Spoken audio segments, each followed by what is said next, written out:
สวัสดีค่ะ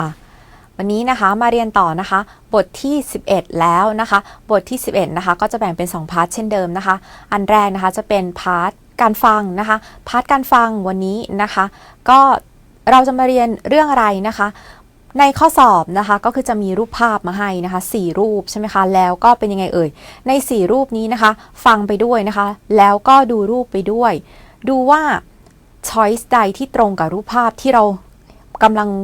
มองอยู่กำลังดูอยู่นั่นนะคะทีนี้นะคะตรงนี้สำคัญก็คืออะไรคะก็คือคำกริยานั่นเองนะคะว่าผู้หญิงเป็นคนทำอะไรผู้ชายเป็นคนทำอะไรนะคะดูให้ดีๆนะคะ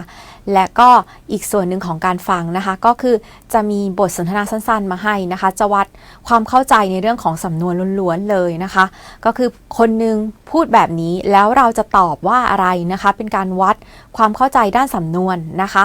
และก็ในส่วนของการอ่านนะคะการอ่านเนี่ยนะคะก็จะมีเนื้อเรื่องมาให้นะคะแล้วก็คำตอบนะคะในเนื้อเรื่องแต่ละเนื้อเรื่องนะคะคำถามนะคะก็จะมี2คำถามด้วยกันนะคะคำถามแรกก็คือให้เราเลือกคำตอบที่เป็นยังไงคะว่าจะใส่อะไรนะคะใส่คำศัพท์อะไรลงไปในช่องว่างที่อยู่ด้านบนดีนะคะส่วนอีก1ข้อนะคะก็คือว่า choice ใดที่ตรงกับเนื้อเรื่องที่เรากำลังอ่านอยู่ด้านบนนะคะ15번 무거우시죠? 제가 도와드릴까요? 감사합니다. 문 좀 열어주시겠어요? ค่ะมาดูกันเลยนะคะข้อแรกนะคะ15-16นะคะพาร์ทการฟังนะคะดูรูปกันคร่าวๆก่อนนะคะรูปแรกเนี่ยเป็นไงคะผู้ชายกำลังถือกล่องอยู่ใช่ไหมคะผู้หญิงก็เป็นไงทำท่าเหมือนจะช่วยใช่ไหมคะ2นะคะผู้หญิงกำลังถือกล่องอยู่นะคะแล้วเป็นยังไงคะผู้ชายก็ยืนอยู่เหมือนจะช่วยหรือเปล่าไม่ทราบเหมือนกันนะคะและ3นะคะผู้หญิงก็เป็นไงถือกล่องเข้ามานะคะเปิดประตูเดินเข้ามานะคะผู้ชายก็ลุกจากเก้าอี้นะคะแล้วก็4นะคะเป็นยังไงคะผู้หญิงกับผู้ชายช่วยกันถือกล่องนะคะทีนี้นะคะที่เราฟังกันไปนะคะในเนื้อเรื่องเนี่ยนะคะบทสนทนาเขาบอกว่าอะไรคะผู้ชายนะคะเป็นคนถามนะคะบอกว่ามูกาอุชิโจนะคะหนักใช่ไหมนะคะหนักหรือเปล่านะคะเชกาโทวาเทริกายโอให้ผมช่วยไหมครับนะคะทีนี้แสดงว่าผู้ชายต้องไม่ได้เป็นคนถือกล่องแน่ๆเลยใช่ไหมคะผู้หญิงบอกว่าอะไรคะคำซามนิดามุนจมยอรอชูชิเกสโยนะคะขอบคุณมากเลยนะคะช่วยทำอะไรคะช่วยเปิดประตูให้หน่อยละกันนะคะทีนี้มาดูนะคะผู้หญิงเป็นคนถือกล่องแน่ๆเลยใช่ไหมคะแล้วก็เป็นไงผู้ชายเนี่ยจะต้องเป็นคนเปิดประตูให้กับผู้หญิงนะคะเพราะฉะนั้นผู้ชายน่าจะอยู่ใกล้ประตูเนาะคำตอบนะคะก็คือตรงกับรูปภาพใดเอ่ยคะรูป2นั่นเองนะคะเป็นคำตอบที่ถูกต้องนะคะ 16번 잠깐만요, 손님. 여기 전화기 놓고 가셨어요. 어머, 그래요? ต่อมา16นะคะ16ดูรูปกันคร่าวๆก่อนนะคะรูปแรกนะคะเขาบอกว่าอะไรคะรูปแรกเนี่ยผู้หญิงกำลังนั่งอยู่ที่โต๊ะนะคะแล้วผู้ชายก็มาเสิร์ฟอาหารนะคะแล้วก็มีอะไรบ้างมีโทรศัพท์วางอยู่บนโต๊ะด้วยนะคะรูปที่2นะคะเป็นยังไงเอ่ยนะคะโทรศัพท์จะตกหรือเปล่าเนี่ยนะคะผู้ชายเป็นคนหยิบโทรศัพท์อยู่ใช่ไหมคะแล้วก็ผู้หญิงก็นั่งอยู่บนเก้าอี้นะคะ3นะคะเป็นยังไงเขาสนทนากันอยู่นะคะแล้วก็เป็นไงคะมือถือเนี่ยโทรศัพท์มือถือก็อยู่ในมือของผู้หญิงนะคะและก็รูปที่4นะคะรูปที่4เนี่ยเป็นยังไงคะผู้หญิงกำลังจะเปิดประตูออกไปนะคะแล้วผู้ชายก็หยิบโทรศัพท์เดินออกมานะคะเหมือนกำลังจะคุยอะไรสักอย่างหนึ่งกับผู้หญิงนะคะตามบทสนทนาเนี่ยเขาบอกว่าอะไรคะผู้ชายบอกว่าชัมกันมันย่อซนนิมนะคะก็คือเดี๋ยวครับนะคะแล้วก็เรียกซนนิมก็คือผู้หญิงน่าจะเป็นแขกแน่ๆเลยใช่ไหมคะมาที่ร้านของผู้ชายแน่ๆเลยนะคะยอกิชอนวาก็ชอนวากิโนโคคาชัสโซโยนะคะเป็นยังไงคะชอนวากิก็คือเครื่องโทรศัพท์นั่นเองนะคะเครื่องโทรศัพท์นะคะเป็นยังไงคะโนโคคาชัตตาเดี๋ยวนะครับคุณลืมโทรศัพท์ไว้หรือเปล่านะคะผู้หญิงบอกว่าอะไรคะอมอกคืออะไรอมอเนี่ยเป็นการอุทานนะคะก็คือตกใจมากว่าอย่างนั้นเหรอคะนะคะทีนี้เราน่าจะพอทราบคำตอบใช่ไหมคะตรงกับรูปไหนคะที่เราดูกันไปนะคะรูปที่ 4นั่นเองนะคะเป็นไงคะผู้หญิงลืมนะคะลืมโทรศัพท์ไว้นะคะกำลังจะเดินออกไปแล้วผู้ชายก็เป็นไงหยิบโทรศัพท์มาให้นั่นเองนะคะ 보기, 맛있게 드세요. 맛있게 드세요. ต่อมานะคะ5กับ6นะคะอันนี้นะคะเป็นยังไงคะดูจากโพกีก่อนนะคะตัวอย่างนะคะเป็นการวัดในเรื่องของความเข้าใจในการใช้สำนวนนะคะคาเนี่ยเขาบอกว่ามาชิเกถือเซลนะคะรับประทานให้อร่อยนะคะน่าจะตอบว่าอะไรดีนะคะอันนี้เป็นทักษะด้านสำนวนล้วนๆเลยนะคะ1ชกเคซิมนิดานะคะดีจังเลยนะคะไม่น่าจะใช่ใช่ไหมคะ2นะคะโมริเกซิมนิดาไม่ทราบเลยนะคะซึ่งมันก็ไม่สัมพันธ์กันนะคะ3นะคะชัยชินซิมนิดานะคะสบายดีค่ะดูคุยกันไปคนละเรื่องเลยใช่ไหมคะ4นะคะชัยหมอกเกซิมิดาจะรับประทานให้อร่อยเลยนะคะอันนี้เป็นคำตอบที่ถูกต้องนะคะสัมพันธ์กับมาชิเกทือเซลนะคะ 5번. 처음 뵙겠습니다. 처음 뵙겠습니다. ทีนี้เราลองมาดูข้อ5นะคะข้อ5เขาบอกว่าอะไรคะยอจานะคะผู้หญิงบอกว่า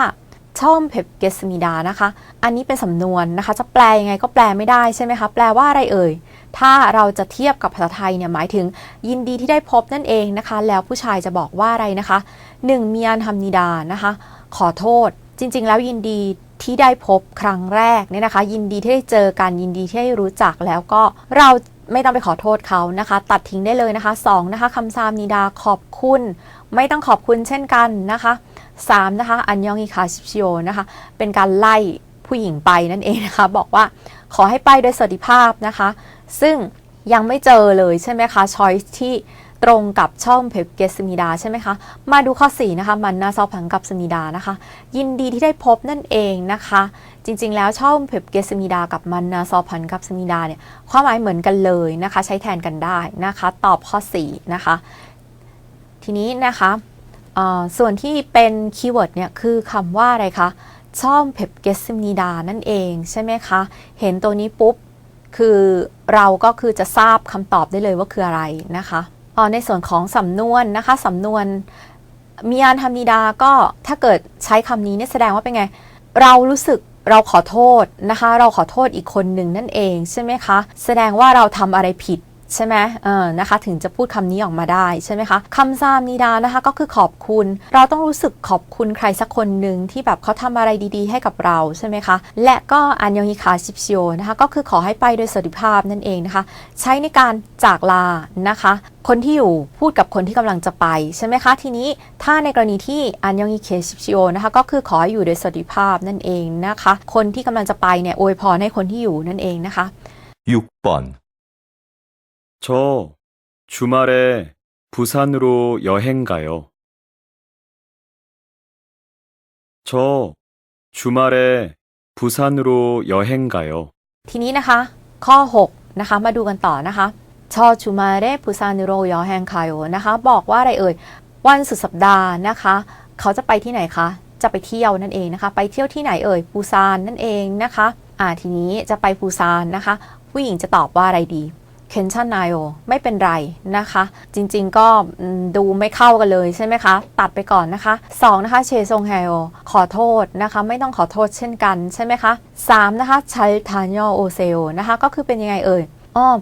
ไปแล้วกลับมาดีๆนะถ้าแปลตามความหมายใช่ไหมคะก็คือขอให้เดินทางไปโดยสวัสดิภาพนะคะนั่นเองนะคะอันนี้เป็นคำตอบที่ถูกต้องนะคะเป็นสำนวนที่ใช้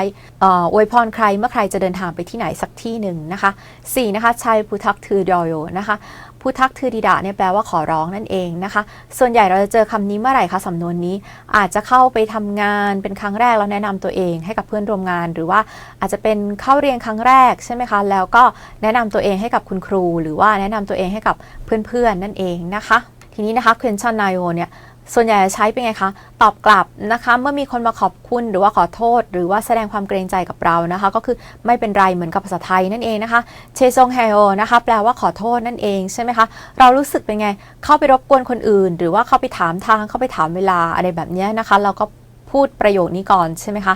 ใช่พุทักทือรอยโอก็คือตามที่บอกนะคะก็คือเป็นไงฝากเนื้อฝากตัวด้วยนะครับนั่นเองนะคะด้วยนะคะทีนี้นะคะต่อมานะคะ พาร์ทนี้เป็นพาร์ทการอ่านนะคะก็คือให้เลือกว่าเนื้อเรื่องต่อไปนี้นะคะเราคือตามโจทย์นะคะมีอยู่2ข้อใช่ไหมคะข้อแรกเนี่ยก็คือจะให้หาว่า choice ใดใส่เข้าไปในคีย์ออกได้นะคะอีกข้อหนึ่งก็คือดูว่า choice ใดตรงกับเนื้อเรื่องนะคะมาดูนะคะอันแรกเขาบอกว่าอะไรเอ่ย학교 앞에 새 카페가 문을 열었습니다นะคะหน้าโรงเรียนนะคะมีอะไรเอ่ย문을 열었다นะคะก็คือแปลว่าเปิดร้านนะคะเปิดร้านอะไรคะเปิดร้านกาแฟนะคะมีร้านกาแฟมาเปิดใหม่นั่นเองใช่ไหมคะอีคาเฟ่หนึ่งจุดๆนะคะแล้วเจ้าร้านกาแฟเนี้ยเป็นยังไงเอ่ยเปิดใหม่แล้วยังไงนะคะเรายังไม่ทราบใช่ไหมคะเราต้องดูต่อใช่ไหมคะว่ายังไงต่อนะคะ손님이 마시고 싶은 차를 준비해서 마시고 컵도 직접 씻습니다นะคะแขกหรือว่าลูกค้านะคะก็จะเป็นไงคะจะเตรียมนะคะเตรียมชาที่ตัวเองอยากจะดื่มเนี่ยเตรียมชาเองใช่ไหมคะแล้วก็เป็นยังไงคะสิ่งที่ต้องทำเองอีกก็คือ컵도 직접 씻습니다จะต้องล้างถ้วยเองด้วยใช่ไหมคะแสดงว่าจะต้องทั้งชงชาเองแล้วก็ล้างถ้วยเองนะคะแสดงว่าถ้าลูกค้าต้องทำเองเนี่ยจะมีพนักงานไหมคะเขายังไม่ได้พูดถึงพนักงานเราลองมาดูกันต่อนะคะ차를 마신 후에 차 값은 돈을 넣는 곳에 내면 됩니다นะคะเขาบอกว่าอะไรคะหลังจากที่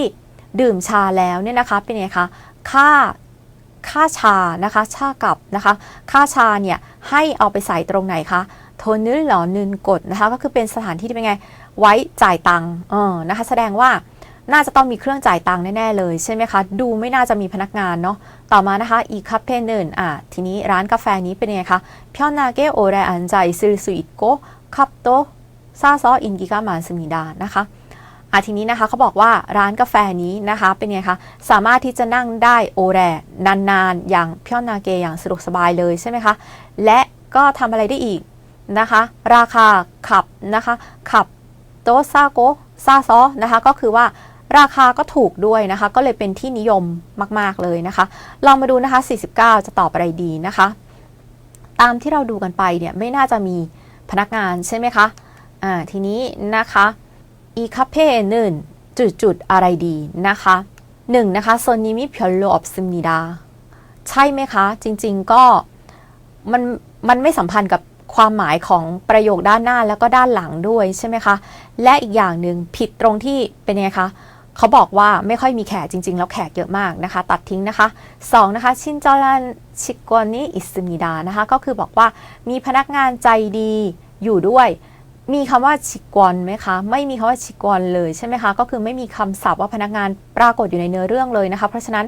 ตัดทิ้งไปได้เลยนะคะ3นะคะ일하는 사람이 없습니다นะคะหมายถึงอะไรเอ่ยไม่มีคนที่ทำงานอยู่ที่นี่นะคะอันนี้เป็นคำตอบที่ถูกต้องนะคะลองมาดูว่าใช่ไหมคะเขาบอกว่ามีร้านกาแฟมาเปิดใหม่หน้าโรงเรียนนะคะแล้วก็ร้านกาแฟนี้นะคะไม่มีคนทำงานนะคะก็คือไม่มีลูกจ้างนั่นเองแล้วก็เป็นไงแขกอันนี้ประเด็นสำคัญก็คือแขกจะต้องเป็นไงชงชาเองแล้วก็ล้างถ้วยเองนั่นเองนะคะ4นะคะ주인이 차를 직접 만듭니다นะคะก็คือเจ้าของนะคะ주인เจ้าของเนี่ยเป็นคนที่เป็นไงมาชงชาให้ด้วยตัวเองนะคะจริงๆเขาไม่ได้พูดว่าเจ้าของเนี่ยเป็นยังไงเอ่ยมาชงชาหรือเปล่าหรือว่าอะไรนะคะไม่มีคำว่า주인อยู่เลยในเนื้อเรื่องนะคะตัดทิ้งนะคะทีนี้นะคะต่อมา50นะคะ choice ข้อ1นะคะเขาบอกว่า이 카페는 오래되었습니다นะคะเขาบอกว่าร้านกาแฟนี้เนี่ยนานละเปิดมานานแล้วใช่ไหมคะจริงๆแล้วร้านนี้นะคะเป็นยังไงเอ่ยประโยคแรกเขาบอกว่าแซคาเฟ่นะคะก็แสดงว่าเพิ่งเปิดนั่นเองใช่ไหมคะตัดทิ้งนะคะ2นะคะคาเฟ่ชาคับซึนซาเจียนซึมิดานะคะเขาบอกว่าราคาของชานะคะในร้านกาแฟเนี้ยเป็นไงเอ่ยไม่ถูกจริงๆแล้วราคาเป็นไงคะในประโยคสุดท้ายเขาบอกว่าอะไรคะขับโตซาซอราคาถูกนั่นเองใช่ไหมคะตัดทิ้งนะคะต่อมานะคะ손님은 차를 주문하고 기다립니다นะคะแขกเนี่ยก็จะเป็นชูมุนฮาดะสั่งชาแล้วก็คอยได้เลยนะคะจริงๆแล้วแขกจะต้องเป็นคนทำอะไรคะเป็นคนจัดเตรียมชาด้วยตัวเองนะคะตรงนี้ไม่สัมพันธ์กับเนื้อเรื่องตัดทิ้งนะคะ4นะคะ이 카페는 편안해서 사람들이 좋아합니다นะคะก็คือร้านกาแฟนี้เนี่ยเป็นไงคะมันสะดวกสบายก็เลยทำให้ผู้คนเนี่ยชื่นชอบนะคะอันนี้เป็นคำตอบที่ถูกต้องนะคะแล้วก็ตรงกับประโยคสุด ท้ายที่เขาบอกว่าอีคาเฟ่นึน편하게 오래 앉아 있을 수 있고นั่นเองนะคะทีนี้นะคะในส่วนของไวยากรณ์นะคะก็จะมีนีฮุเอนะคะแปลว่าภายหลังจากอะไรนั่นเองนะคะอย่างเช่นอาจจะบอกว่าภายหลังจากรับประทานแล้วก็จะเป็นอะไรคะกริยาหมอกตานะคะหมอกกึนฮุเอนะคะหลังจากทานอะไรสักอย่างหนึ่งแล้วก็ยังไงต่อและต่อมานะคะมยอนเทระเจอบ่อยแล้วใช่ไหมคะตัวนี้ถ้าทำอะไรสักอย่างหนึ่งก็ได้นะคะทีนี้นะคะต่อมานะคะคำศัพท์แล้วก็สำนวนนะคะมุนยอลดาอันนี้หมายถึงอะไรคะจริงๆแล้วเราจะต้องดูคำแวดล้อมนะคะถ้าในเนื้อเรื่องนี้เขาพูดถึงการเปิดร้านนั่นเองนะคะก็คือหมายถึงการเปิดร้านนะคะไม่ได้เป็นการเปิดประตูเฉยๆนะคะชิกจอบแปลว่าอะไรคะด้วยตัวเองนะคะก็คือทำอะไรด้วยตัวเองนั่นเองใช่ไหมคะต่อมาเพี้ยนาเกกับเพี้ยนีนะคะอันนี้เป็น adverb ทั้งคู่นะคะหมายถึงว่าโดยสะดวกสบายอย่างสะดวกสบายนั่นเองนะคะค่ะทีนี้มา53-54นะคะอ่านเรื่องกันนะคะเขาบอกว่าอะไรคะชวเชโยดงแซง은 같은 날 태어났습니다นะคะฉันแล้วก็น้องสาวของฉันเนี่ยเป็นยังไงเอ่ยเกิดวันเดียวกันเลยใช่ไหมคะและยังไงตัวเอกก็คือเขากับน้องสาวของเขานั่นเองใช่ไหมคะ우리는 얼굴이 아주 비슷합니다นะคะเราเนี่ยก็เป็นไงก็คือชวเชโยดงแซงนั่นเองใช่ไหมคะหน้าเนี่ยก็เหมือนกันด้วยนะคะอาจูพิสทาดาคล้ายกันมากๆเลยใช่ไหมคะแล้วก็ยังไงอีกมอริเซกว่ามอริโมยังโดคัสมิดานะคะสีผมนะคะแล้วก็สไตล์ของผมนะคะทรงผมเนี่ยก็ดันเหมือนกันอีกด้วยใช่ไหมคะโตช่องพาจิว่าฮินแซกทีชอชิรุชัวฮันึงกอโตโตคัสมิดานะคะอีกทั้งนะคะแสดงว่าความเหมือนนี่ยังไม่สิ้นสุดใช่ไหมคะอะไรที่เหมือนกันอีกคะ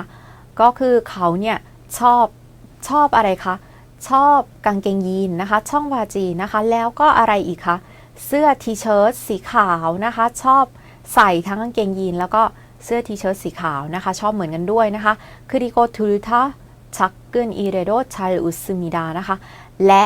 นะคะแสดงว่ายังมีอีกนะคะคือดิโกนะคะทั้งสองนะคะทูลทาแปลว่าทั้งสองคนเนี่ยนะคะเป็นยังไงคะถึงแม้ว่าจะเป็นเรื่องเล็กๆก็ตามก็เป็นไงคะชัยอุสมินาก็หัวเราะออกมาได้อย่างง่ายดายเลยนะคะคือได้ซ่อมานึนซารามเทริจุดทงแซงโรแซงก็คำนิดานะคะดังนั้นแล้วนะคะเป็นบทสรุปใช่ไหมคะผู้คนจำนวนมากก็เลยเป็นยังไงคิดอะไรนะคะคิดอะไรว่าเป็นน้องนะคะคิดอะไรว่าเป็นน้องอันนี้เป็นการวัดความเข้าใจในส่วนของไวยากรณ์นั่นเองเพราะว่า53ถ้าดูเนี่ยนะคะเป็นยังไงคำศัพท์ข้างหน้านะคะชอใช้คำว่าชอเหมือนกันหมดเลยนะคะแล้วก็ชอรึแล้วก็ข้างหลังนะคะโพดากริยาเหมือนกันแต่ว่าไวยากรณ์เนี่ยไม่เหมือนกันเลยนะคะซารัมถือดิชอรึพาซอทงแซงโรแซงก็คำนิดาหรือเปล่าคะผู้คนจำนวนมากเนี่ยนะคะพาซอออยซอตัวนี้นะคะเป็นการบอกเหตุผลบอกลำดับเวลานะคะซึ่งอันนี้ยังไม่ใช่นะคะมันจะต้องมีการอะไรสมมุติเกิดขึ้นใช่ไหมคะก็คือถ้ามองฉันแล้วก็จะนึกถึงใครอะไรแบบนี้นะคะไม่ได้เป็นการบอกเหตุผลหรือว่าลำดับเวลานะคะ2นะคะชอรือผมย่อนนะคะก็คือถ้ามองดูฉันแล้วเนี่ยเป็นยังไงคะก็จะนึกไปถึงน้องนะคะอันนี้เป็นคำตอบที่ถูกต้องนะคะยอน3นะคะชอรือโพกอนานะคะกอนาเนี่ยเป็นคำเชื่อมนะคะแปลว่าหรือนั่นเองนะคะจริงๆแล้วส่วนใหญ่นะคะถ้ามีคำเชื่อมตัวนี้ปรากฏขึ้นมาเมื่อไหร่นะคะแสดงว่าด้านหลังเนี่ยจะต้องเป็นคำกริยาเหมือนกันนะคะก็คืออาจจะบอกว่า책을 읽거나 텔레비전을 보다อะไรแบบนี้นะคะก็คือจะมีเหตุการณ์2เหตุการณ์ที่เป็นคำกริยาเหมือนกันนะคะมาเชื่อมระหว่างคอนานะคะเพราะฉะนั้นตัดทิ้งนะคะ4นะคะชอรึโพนิกานะคะนิกาเนี่ยก็คือมีความหมายหลายแบบนะคะหนึ่งในนั้นก็คือความหมายว่าเพราะว่านะคะจริงๆเจอพาซอกับโพนิกาเนี่ยค่อนข้างที่จะใกล้เคียงกันนะคะความหมายนะคะสามารถที่จะตัดทิ้งได้นะคะทีนี้นะคะต่อมานะคะมาดูต่อนะคะอีก1ข้อนะคะข้อ54นะคะมาดู choice กันนะคะ1เขาบอกว่าชอวะยอดงแซงเงินชัยอุจจิอันซึมิดานะคะเขากับน้องของเขาเนี่ยเป็นไงคะหัวเราะไม่บ่อยหรอกไม่จริงนะคะเขาบอกว่าอะไรคะชัยอุสมิดานะคะเป็นไงชักกึนอีเรโดถึงแม้ว่าจะเป็นเรื่องเล็กๆก็ตามใช่ไหมคะตัดทิ้งนะคะ 2นะคะชอว่ายอดงแซงเงินมอรีเซกการีทารุมิดานะคะเขากับน้องสาวเนี่ยเป็นไงคะสีผมเป็นไงเอ่ยต่างกันไม่ใช่ใช่ไหมคะในเรื่องเขาบอกว่าอะไรคะมอรีแซกว่ามอรีโมยังดกคัสมิดานั่นเองนะคะ3นะคะชอว่ายอดงแซงเงินเท่านั้นนารีคัสมิดานะคะก็คือว่าตัวเขากับน้องสาวเนี่ยเป็นไงคะเกิดวันเดียวกันนะคะอันนี้เนี่ยมาในประโยคแรกเลยนะคะเพราะฉะนั้นเป็นคำตอบที่ถูกต้องนะคะเขาบอกว่าอะไรคะคัตทึนนัลเทวนัสมิดานะคะประโยคแรกเลยนะคะ4นะคะชอว่ายอดงแซงเงินช่องบาจิรึชัลอิบจิอันสมิดานะคะก็คือว่าเขากับน้องสาวเนี่ยเป็นไงคะไม่ค่อยที่จะสวมกางเกงยีนเท่าไหร่จริงๆแล้วเขาเป็นไงเขาชอบใส่กางเกงยีนเหมือนกันอีกต่างหากนะคะทีนี้ไวยากรณ์นะคะมีคำว่าอะไรคะเจอคำว่าอาจูนะคะอาจูเนี่ยแปลว่ามากนะคะอาจจะตามมาด้วยชดท่านี่เป็น adjective ใช่ไหมคะพิสทาดา adjective เหมือนกันนะคะแล้วก็อาจูมันท่าก็ได้นะคะก็คือเป็นไงมากมากๆนะคะเป็นการเน้นย้ำนั่นเองมีคำว่ามาก2ตัววางติดกันนะคะอีกอันนึงนะคะชอรือทงแซงโรแซงกักคาดะนะคะตรงนี้ดูคำชี้ให้ดีๆนะคะชอรืออันนี้ก็คือหมายถึงอะไรคิดนะคะดูจากคำกริยาก่อนนะคะคิดอะไรคะคิดว่าฉันคิดว่าฉันก็แสดงว่าคิดกับฉันเนี่ยนะคะก็คือใช้คู่กันนะคะคำว่าฉันเนี่ยเป็นกรรมของคำว่าคิดนั่นเองนะคะคิดว่าฉันเนี่ยเป็นไงคะเป็นน้องนะคะทงแซงอูโรนะคะก็คือคิดแล้วก็ไปด้านหน้าใช่ไหมคะถ้าแปลนะคะว่าฉันแล้วก็มาตรงกลางก็คือเป็นน้องนะคะต่อมานะคะ55-56สุดท้ายแล้วนะคะอันนี้มาดูกันนะคะเขาบอกว่าอะไรเอ่ยนะคะต๊อกโปกกีเนื่นชงยูกะหมานสมิดานะคะทีนี้พระเอกของเราก็คือต๊อกโปกกีนั่นเองนะคะเป็นต๊อกผัดซอสนะคะบางทีเราจะเห็นเป็นลักษณะเป็นน้ำสีแดงๆใช่ไหมคะชงยูก็คือประเภทมีประเภทอยู่เยอะนะคะแล้วยังไงต่อโพทงอูดิกะหมองนึนต๊อกโปกกีเนื่นแบบจิมานนะคะปกตินะคะโพทงดูให้ดีๆนะคะปกติแล้วไอ้เจ้าต๊อกโปกีที่เรากินกันเนี่ยนะคะเป็นยังไงเอ่ยแบบเผ็ดแต่ว่ายังไงเอ่ยชอนทงต๊อกโปกีเนินแต่ว่าถ้าเป็นต๊อกโปกีแบบดั้งเดิมแล้วเนี่ยเป็นไงคะแบบเจียนซึมิดาไม่เผ็ดเลยนะคะและก็ยังไงต่อคะโคชูจังเอหรอเจียนโคคันจังโรมันทือกิต้ามุนอิมิดาสาเหตุนะคะเหตุผลที่มันไม่เผ็ดก็เพราะว่าเป็นไงคะมันไม่ได้ใส่โคชูจังหรือว่าซอสพริกนั่นเองนะคะไม่ได้ใส่ซอสพริกลงไปนะคะไม่ได้ใส่น้ำพริกลงไปเพราะฉะนั้นก็เลยไม่เผ็ดใช่ไหมคะแต่ว่าใส่คันจังลงไปแทนนะคะจะเป็นซอสที่ทำจากถั่วเหลืองอะไรพวกนี้มากกว่านะคะลงไปแทนนะคะทีนี้นะคะต่อมานะคะก็เป็นยังไงเอ่ยตรงนี้เราจะต้องหาอะไรใส่เข้าไปตรงคีย์ออกนะคะและดูหลังจากคีย์ออกก่อนนะคะอะไรคะแมอุนกอซึหมุนมงนึนไอทูรินาเวกุกินโดมอกรุซุอิซึมิดานะคะเป็นยังไงคะตรงนี้นะคะเขาบอกว่าสำหรับชาวต่างชาตินะคะหรือว่าเด็กๆที่เป็นไงไม่ทานเผ็ดไม่ค่อยจะได้เนี่ยก็สามารถที่จะทานได้นะคะตรงนี้เนี่ยข้างหน้าเขาบอกว่าอะไรคะที่มันไม่เผ็ดเพราะว่ามันไม่ได้ใส่โคชูจังนะมันใส่คันจังใช่ไหมคะแล้วที่นี้เป็นไงไออาหารตัวนี้เป็นไงคะสำหรับเด็กหรือว่าชาวต่างชาติก็กินได้ดังนั้นน่าจะเป็นการบอกเหตุผลแน่ๆเลยใช่ไหมคะความเป็นเหตุเป็นผลใช่ไหมคะนะคะมาดูกันนะคะว่าจะเติมอะไรดี1คือแรซอนะคะมีคำที่เป็นเหตุเป็นผลอย่างอื่นอีกไหมคะจาก choice ไม่มีแล้วอันนี้เป็นตัวเดียวเลยนะคะตอบข้อ1นะคะคือแรซอนะคะแล้วก็ข้อ2นะคะคือริโกใช้ในการเพิ่มเรื่องมีเรื่องอะไรที่จะพูดอีกนะคะมีข้อมูลอะไรที่จะกล่าวต่อนะคะไม่ใช่แบบนั้นนะคะเพราะว่าตรงนี้เขาพูดถึงความเป็นเหตุเป็นผลใช่ไหมคะ3นะคะฮัจิมันแปลว่าแต่ว่านะคะไม่ได้แสดงความขัดแย้งระหว่างประโยคหน้ากับหลังเลยใช่ไหมคะ4คือรอนเดแปลว่าแต่ว่าเหมือนกันถ้าเจออะไรที่ความหมายเหมือนกันแบบเนี้ยตัดทิ้งไปได้เลยนะคะเพราะว่าข้อสอบมักจะไม่ออกความหมายเหมือนกันออกมานะคะทีนี้เรามาดูเนื้อเรื่องต่อนะคะเขาบอกว่าอะไรคะโตโซโคกิวะยอรอกาจิเชโซกะถือเราอิกิแตมุนเนมัตโตโชโคคอนกังเอโดโชสมิดานะคะก็คือเป็นไงอีกทั้งนะคะก็เป็นยังไงเอ่ยเพราะว่ามีอะไรคะเนื้อวัวนะคะโซโคกินะคะแล้วก็ผักนะคะยอรอกาจิเชโซผักหลายประเภทเลยถือรออิตากอยู่ในนั้นเข้าไปอยู่ในต๊อกบกกีประเภทนี้นะคะก็คือเป็นประเภทชอนทงต๊อกบกกีนั่นเองใช่ไหมคะก็เลยทำให้เป็นไงคะ มาโตโชโคก็คือรสชาติดีด้วยแล้วก็คอนกังเอโดโชสมิดาดีต่อสุขภาพด้วยนะคะแสดงว่ามีข้อดีหลายอย่างนะคะมาดูต่อนะคะ56จะตอบอะไรดี1นะคะต๊อกโบกีนึนมาชิโมดูคัสมิดาใช่ไหมคะต๊อกโบกีเนี่ยรสชาติเหมือนกันทั้งหมดเลยหรือเปล่านะคะจริงๆแล้วเขาบอกว่าอะไรคะไม่เหมือนกันนะคะปกติเราจะกินแบบเผ็ดแต่ว่าถ้าเป็นดั้งเดิมเนี่ยไม่เผ็ดนะคะเพราะฉะนั้นอันนี้ไม่ใช่นะคะ2นะคะชอนทงต๊อกโบกีเนินโซโคกิรุหรอสมิดานะคะก็คือว่าสำหรับต๊อกโบกีที่เป็นแบบดั้งเดิมเนี่ยนะคะก็คือจะใส่เนื้อวัวลงไปนะคะเราเจอมาแล้วอยู่ตรงไหนคะตรงข้อที่บอกว่าโตโซโฮกิว่ายอรอกาจิแช่โซกะถือรออิกิแต้มุเน่นั่นเองใช่ไหมคะอันนี้ตอบข้อ2นะคะ3นะคะชอนทงต๊อกโบกีเนินแบบจิมานคอนกังเงชสมิดานะคะก็คือว่าต๊อกโบกีที่เป็นแบบดั้งเดิมเนี่ยเป็นไงเผ็ดแต่ว่าดีต่อสุขภาพอันนี้เขาไม่ได้พูดถึงใช่ไหมคะว่ายังไงคือดีต่อสุขภาพเนี่ยพูดแบบเป็นนัยยะก็จริงใช่ไหมคะแต่ว่าชอนทงต๊อกโบกีเนี่ยเป็นไงไม่เผ็ดใช่ไหมคะ4นะคะชอนทงต๊อกโบกีเนื่นเวกุกินี่หมอกกีออรอบสมิดานะคะสำหรับเจ้าต๊อกโบกีประเภทดั้งเดิมเนี่ยนะคะคนต่างชาติเนี่ยเป็นไงหมอกกีออรอบตายากต่อการกินยากไม่จริงใช่ไหมเขาบอกว่าอะไรคะ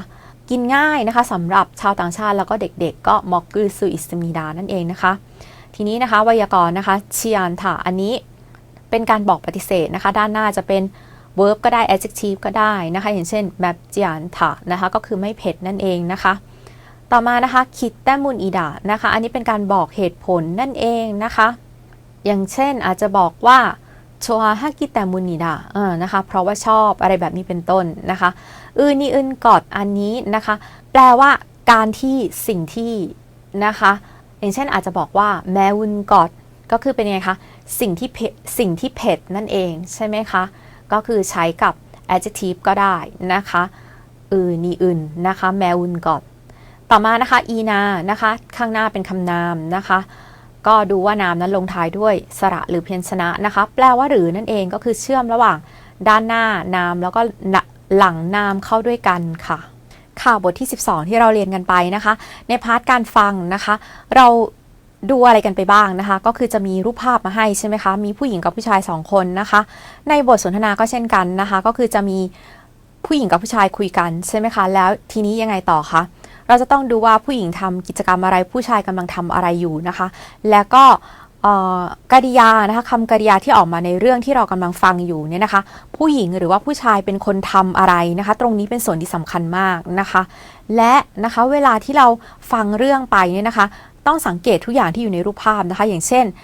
บางทีอาจจะมีอะไรเขาพูดถึงโทรศัพท์มือถือแบบนี้เป็นต้นนะคะก็จะต้องดูว่าโทรศัพท์มือถือเนี่ยมันอยู่ตรงไหนนะคะในรูปภาพถึงจะเลือกได้ถูกต้องนะคะส่วนของ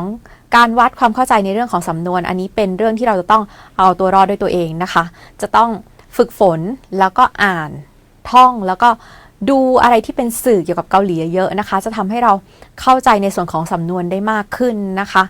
และนะคะอีกอันนึงนะคะเป็นพาร์ทการอ่านนะคะพาร์ทการอ่านเนี่ยนะคะเป็นยังไงในการอ่านเนี่ยเรื่องมันก็จะยาวนิดนึงนะคะทีนี้นะคะคำถามเนี่ยมี2ข้อนะคะข้อแรกเนี่ยก็คือเขาจะวัดความเข้าใจในส่วนของการที่เราจะสามารถหยิบเอาคำใดคำหนึ่งใส่เข้าไปในช่องว่างที่เขากำหนดไว้ให้ได้หรือเปล่านะคะตรงนี้เนี่ยที่สำคัญก็คือเขาจะวัดในส่วนของคำเชื่อมประโยคตรงนี้สำคัญมากนะคะจะต้องทำความเข้าใจในความหมายของคำเชื่อมประโยคต่างๆให้ดีนะคะอีก1ข้อนะคะก็คือวัดในส่วนของรายละเอียดนะคะของเนื้อหานะคะว่าเราเข้าใจแล้วก็เก็บรายละเอียดของเนื้อหาได้แค่ไหนนะคะวันนี้ลาไปก่อนค่ะสวัสดีค่ะ